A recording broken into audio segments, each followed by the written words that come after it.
gonna do? What you gonna do? What you gonna do? What you gonna do? What you gonna do? What you gonna do? Ooh. Will you fight or run? Preach peace or back a gun? Today on Voices Behind the Wall, we'll be interviewing Tommy Smith. Hello, Tommy. How you doing? All right, how you doing today? Doing all right. All right, so today we're talking about your lifestyle, the dynamics of you going to prison and everything like that. So can you tell me or elaborate on how your lifestyle or your childhood was? Growing up, I started out, I got 6 sisters, 1 brother. We stayed in the country on the outskirts of West Memphis. By the time I got to the kindergarten, my mom and dad separated.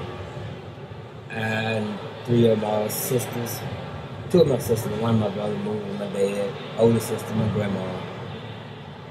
Other 4 sisters, they throughout that time, looking at life today, without my mom in my life, it played a big part because even though my dad was there, he wasn't there present. By the time I got to age 13, I joined a gang, which is called a family, which is NWA. My dad was a drunk, I can say that today. And when you ain't got that father figure, especially in the black community, when you got that father figure or that strong male in your life, you tend to take on the older males in the neighborhood. You know, whether it's the right thing or the wrong thing, but in your eyes, they showing the way that they knew, because a lot of people, including myself in the black neighborhood, you know, my father was living but present, but at the same time not present. So he wasn't present in your life? Her now. Okay, so you said your mother wasn't in your life either? Her now. So how did you feel? Elaborate on that. Tell me how you feel about your mother and your father, like on and off in your life. At the time, it really didn't matter because how long I had a place over my head as a child, not understanding fully what separation means between mothers, fathers, you know, all of that same father. It's hard because I never had that time to sit down and talk to my mom and had that mother-son talk. Even with my father, we never had a real father and son talk. Reason being because, like I said, my dad stayed drunk 99% of my life. I basically raised myself, my brother, my sister, and how I seen fit. That's how I chose life, whether it was right or wrong. So do you think that led you to the criminal justice system, like going to prison and experiencing different things? Did you think that particular situation, home situation, led you to prison? Sure. Because, you know why I say that? Because without guidance in at home, and when you, like me, I found my love in the streets. Because, like I said, the older guys was out in the streets, you know, they showed you that love the best way they could. So the love that they were showing me in the streets, I didn't get it at home. So elaborate on that love. Was it true love that you think you had, or was it love that you were searching for because you didn't have full love at home? At the age of 13, yeah, we call it true love. But at the age that I am now, no, it was fake and everything about it. But I don't knock none of that, and I don't discredit how I was brought up, because my past is what made me strong today. Okay, good. Okay, tell me, how long did you stay in prison? I'm sorry, how long were you in prison? What was you sentenced to? Well, I'm gonna back you up for a minute. Okay. When I did get involved in a lot of affiliation with the neighborhood groups and gangs, I started going to training school at the age of 13. Training school? Yeah, it's okay. like a board school. Okay. A camp, summer camp, where you also go to school and all that, but, you know, it's there, but it's not there. It's there to go to school if you want it, but being a teen back then or anytime, you know, WGL, you made life with, you really actually thought it was. I've been back and forth in training school from 13 to 18, from the age 19 back and forth to county. County, explain to jail. them what county is. It's county jail. Okay. I caught my first drug charge when I was 13. I did 6 months in training school for that. When I was 17, I went back to training school again for shooting at the police. I got less time to shoot at the police, I guess because I was black. Okay, I got a question. What was it about training school that didn't help you? Because you said you went back and forth. So what was it about training school that didn't help you the first time? It was a summer camp. So it was like And fun for you. It was just fun. You go there, you do your little 8, 9 months, you fight, you make your time go by. And, you know, you don't look at that and say, man, I'm in trouble. You be like, man, that's all the homeboys did. You know? So, With that, you said you went to prison at 17 or 18? I went to prison at age 20. At 20. So you went to prison at age 20. How many times did you go to prison after your first time? Because we're not going to talk about juvenile history. We'll talk about your first time going to prison. The first time when I went to prison in 1995. And how long did you sit in prison? 13 and a half years. So how many times did you go to prison after that? Twice. Parole violation and the drug charge. Okay, tell the people what parole violation is. Parole violation is when you don't do what your parole tell you to do. I wasn't supposed to be drinking or having a gun. So one night I just wanted to get out and be by myself, got drunk, ended up thinking that I was in Memphis, but I was in Dyersburg, got pulled over, but I kept going. So that was a violation of it because I was in another state and got another charge in another state. So that's a violation of the parole right there. Okay, so your stipulations are you can't drink and have drugs. You can't go into another state unless you have permission to go into another state. At the time, but now in this day, I think they don't take those stipulations off. Which As far stipulation? As far as leaving the state, you can't leave the country, but you can leave, but you still will have to let them know. They So don't. you have to get permission from your officer if you're on parole or probation. Right, Okay. but now I don't think you have to have permission. Just don't get in trouble. Okay. Not saying don't get in trouble. I'm saying they allow you that now to travel. Okay. But as far as the drinking and all this, see, some people's stipulations when they get out of prison is different. Like some stipulations, 0 acid, no liquor, no weed, no nothing. What was your stipulation? when you Mine first got 0, out? nothing. I 0. That's when you did the 13 years, it was 0. And then when you went back for the 2 violations, what was it? Same Still thing. 0. Okay. And you have some people, get out, they have no stipulation, meaning if I take a drug test, it don't bother me. Okay, so you won't get in trouble for that. I will. But I'm saying, like, if somebody has no stipulation. Right. Okay, with that, what resources could the town that you lived in or the people that you hung around could have given you to make sure that you don't go back to prison? But first off, when a lot of my homeboys, so-called homeboys, was in prison before me, it was already a lot at the door because everything they were telling me, man, we getting money, we doing this, we drinking, we smoking weed. But they never told me I had to go out in the field, chop cotton, pull grass. I had to go to bed when somebody else had to tell me, dudes younger than me telling me what to do. You know. You mean while in prison? While in prison. Okay. I got to listen to a man telling me go to bed at 10 o'clock. Lights out. Can't do nothing. You can't eat this, you can't eat that. A certain way you spending your money. They didn't tell me the negative side. See, they don't tell y'all that.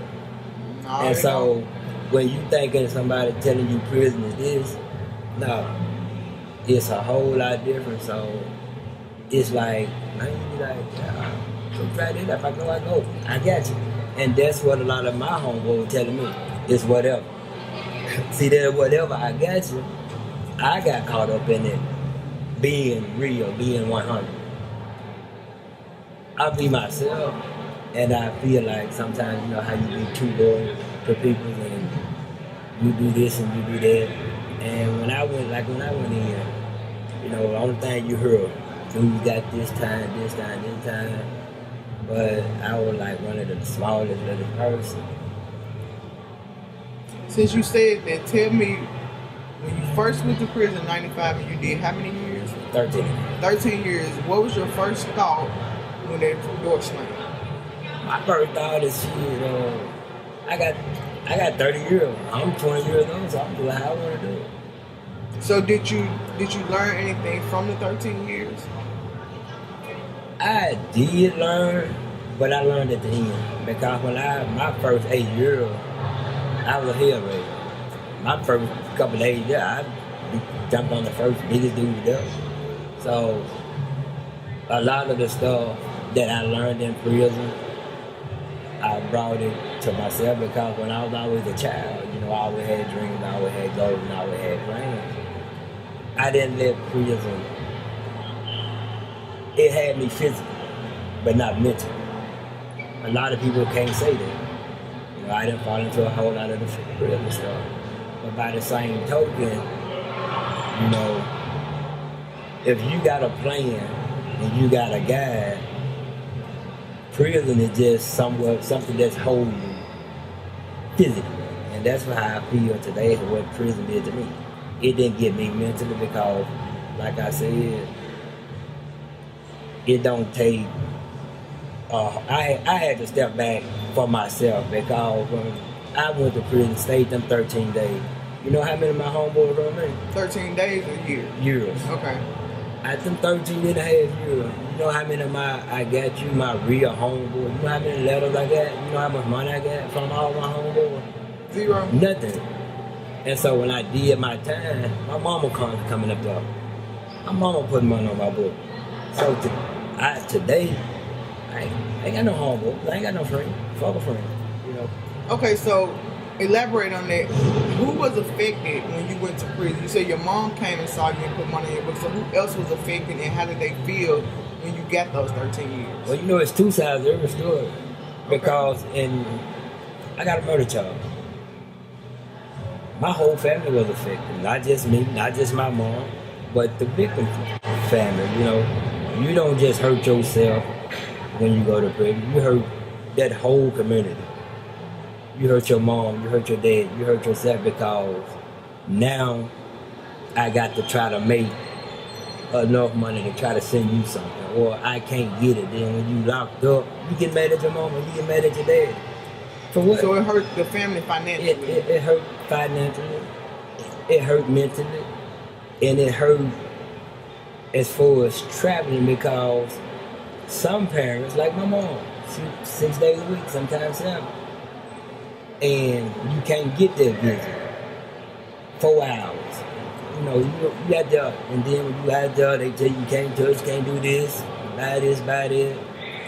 And it take a toll on your family, it take a toll on you because when you see your mama get up at 4 o'clock, or your wife or your girlfriend, you see them get up at 4 o'clock when they flick them lights, right? Being strong, you try to hold your tears in. But when them lights go out at night, tears come out. Because you don't have that connection. You don't have that connection. Physical connection in the visitation room. Right. And you don't have that conversation you would always wanted. Like I said, every black male is already a victim. It's just circumstance. But you just got to say no.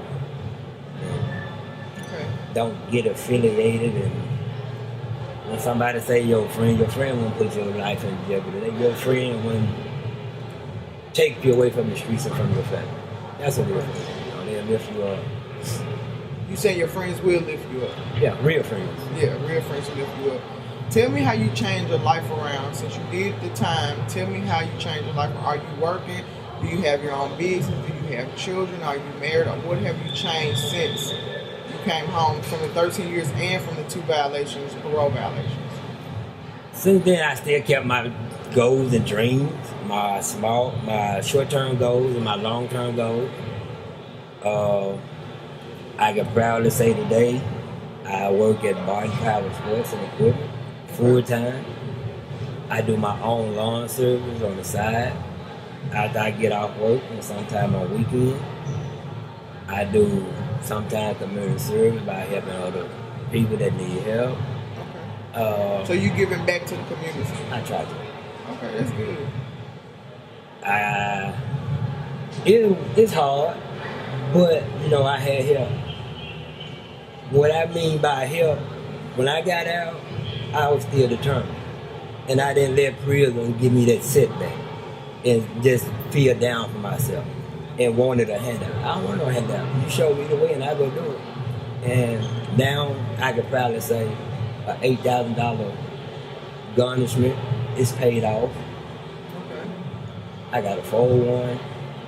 I got a savings account now. I got 5 vehicles. Okay. Blessed.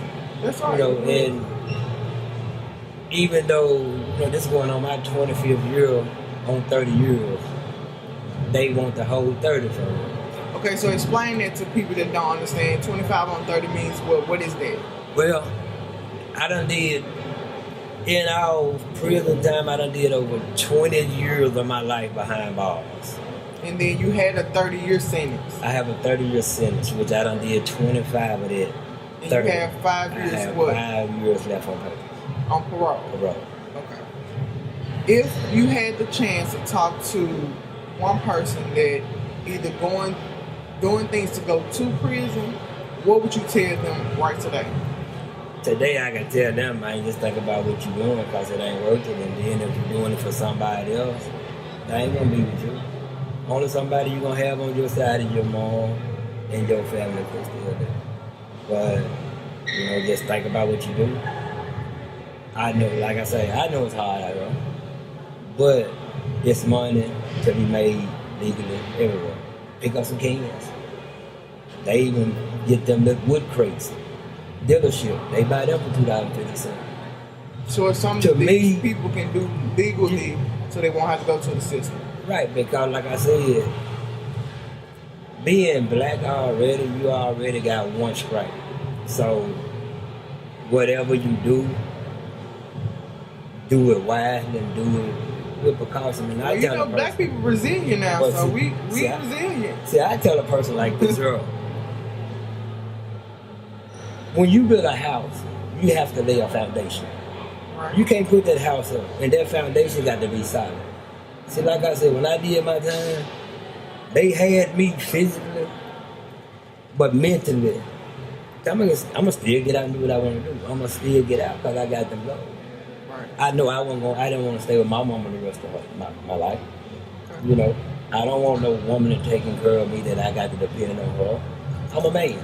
Right. And when we get out, yeah, we need a little help, but don't be a crutch. And that's what I wasn't trying to be, a crutch to somebody else. God gave me these 2 rents, He gave me these, so I'm still going. And like I said, I ain't no angel, I ain't no saint, but I'm trying to get myself together, I'm trying to get my life right, and for every obstacle, I don't mind taking the face off. Okay, good. Okay, so you talked about your lawn service. Tell people how they can get in contact with you, and what's the name of your lawn service? You can contact me at 870-635-0456. Thomas Smith for Lawn Service. I stay in Marion, Arkansas, 7 days a week, anytime Monday through Friday after 5 to dusk. Saturdays and Sundays, all day long. I do have, and always looking for, people that need a little money and want to work.